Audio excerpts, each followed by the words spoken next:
எல்லோருக்கும் வணக்கம்.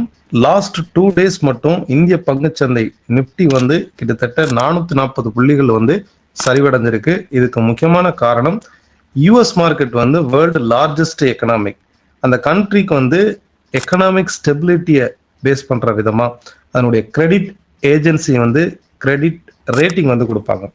ஒவ்வொரு கண்ட்ரிக்கும் அதனுடைய எக்கனாமிக் ஸ்டெபிலிட்டி, லோனை ரீபே பண்ணக்கூடிய கெப்பாசிட்டியை பொறுத்து அந்த கிரெடிட் நிறுவனங்கள் கிரெடிட் ரேட்டிங் கொடுப்பாங்க.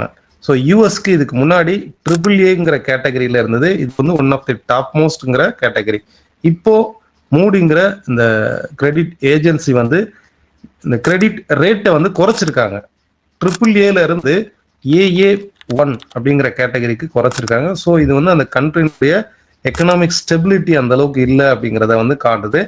உலகளாவிய லெவல்ல இன்வெஸ்டர்ஸ் இதனால ப்ராஃபிட் புக் பண்றாங்க. மார்க்கெட் இந்திய பங்கு சந்தைகள் ஃபால் ஆகிறதுக்கு காரணம் இதுதான்.